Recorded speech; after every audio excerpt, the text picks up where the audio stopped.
So sa ating sunod na katanungan, galing naman ito siyempre sa ating mga followers, no? So how do I price the property when the seller insists on an unrealistic value?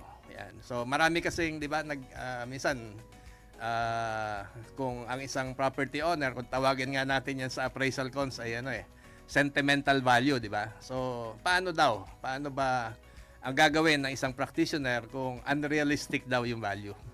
Okay, Cons. Ako naman pag ganyan, pinapaliwanag ko naman sa client kung ano talaga yung presyo using yung mga market value kasi nga yun na sinasabi mo rin no, sa appraisal, so yun sa appraisal din tayo, alam din natin yung mga values at saka yung mga kalakaran, ika nga, dun sa area kung mga magkano yung bentahan. So, pag ganyan, sinasabihan ko naman yung mga kliyente natin na ang presyo lang niya, mga ganito. Pero kung gusto mo yung presyo mo ng medyo mataas, okay lang din naman, pero medyo wag tayo masyadong umasa na mabibenta kagad na mabilis. Tama. Maybe in time, pero kung gusto mong, kung nagmamadali ka, dapat medyo babaan talaga yung So presyo. in other words, Cons, parang dapat mas madaling ibenta yung tinatawag nating below market value, no? Yes, tama. Okay, tama. Lalo pag nagmamadali. Kung nagmamadali.